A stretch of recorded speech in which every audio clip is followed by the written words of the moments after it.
নমস্কার বন্ধুরা, পিকুর রান্নাঘরে সবাইকে স্বাগত। আজকে আমি তৈরি করে দেখাবো কুমড়ো দিয়ে একটা দুর্দান্ত স্বাদের রেসিপি। গরম গরম ভাতের সাথে যদি এরকম একটা কুমড়ো রেসিপি থাকে তাহলে কিন্তু সব ভাতটা নিমেষেই উঠে যায়। আর এই একটি মাত্র পদ দিয়ে কিন্তু খাওয়া হয়ে যাবে। তাহলে চলুন বন্ধুরা, করে দেখানো যাক। এখানে লম্বা লম্বা আর পাতলা করে কুমড়োটাকে কেটে নিয়েছি, নিয়ে ভালো করে ধুয়ে নিয়েছি। কড়ার মধ্যে দিয়ে দিলাম 3 টেবিল স্পুন সর্ষের তেল।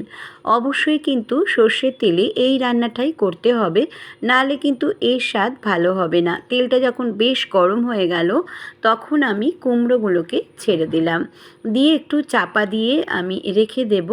আর গ্যাসের ফ্লেমটা অবশ্যই এই সময় লো টু মাঝারি করে রেখে দেব।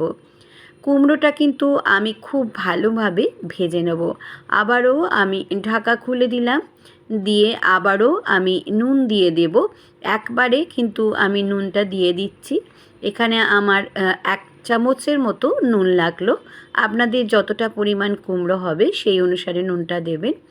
এবারে আমি আবারও একটু নাড়াচাড়া করে ঢাকা দিয়ে রাখলাম। 2 মিনিট বাদে আমি ফিরে এলাম। ঘরে থাকা সামান্য উপকরণ দিয়ে কিন্তু এই রেসিপিটা তৈরি হয়ে যায়, আর মাত্র 5 থেকে 7 মিনিটের মধ্যে কিন্তু এই রান্নাটা তৈরি হয়ে যায়। কুমড়ো কিন্তু সেদ্ধ হতে একদমই সময় লাগে না। এবার আমি দেখে নিচ্ছি, অলরেডি কিন্তু সেদ্ধ হয়ে গেছে। দেখুন কতটা লাল হয়ে গেছে কুমড়োটা। এই রকম লাল অবস্থায় কিন্তু করে ভাজতে হবে, না হলে কুমড়োর মধ্যে একটা হালসে গন্ধ থাকে, সেটা খেতে ভালো লাগবে না। এবার কড়ার মধ্যে দিয়ে দিলাম আরও 1 টেবিল স্পুন সর্ষের তেল।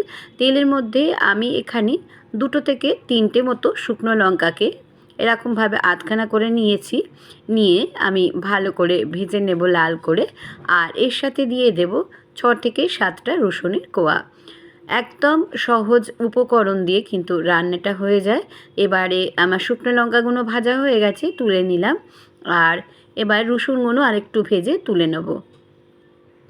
একটু লাল করেই কিন্তু ভাজতে হবে বন্ধুরা, যেহেতু নুন দিয়েছি আর নুন দেব না। আর দিয়ে দিলাম একটা বড় সাইজের পেঁয়াজ কুচি, ছোট ছোট করে যেটা কেটে নিয়েছিলাম, দিয়ে আবারও লাল লাল করে ভেজে নিলাম। এটা ভাজা হয়ে গেছে, আমি এবার তুলে নিলাম। এবার আমি এটাকে ঠান্ডা হলে মেখে নেব। আমি আজকে তৈরি করে আপনাদের সামনে দেখাচ্ছি কুমড়োর ভর্তা।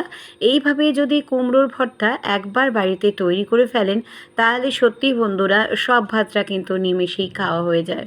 এইভাবে আমি খুব ভালো করে মেখে নেব। ভালো করে মেখে নেওয়ার পর আমি এর উপরে একটুখানি কাঁচা কিন্তু সর্ষের তেল দিয়ে দেবো। আর নুনটা যেহেতু দিয়ে দিয়েছি তাই জন্যে নুন দেবার কিন্তু কোনো রকম দরকার হবে না।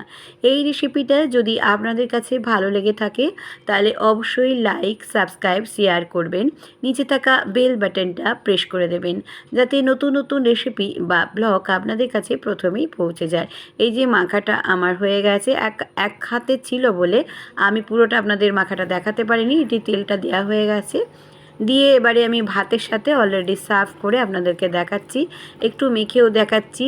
দেখুন কতটা লোভনীয় হয়েছে, দেখেই মনে হচ্ছে না বন্ধুরা খেতে ইচ্ছে করেছে।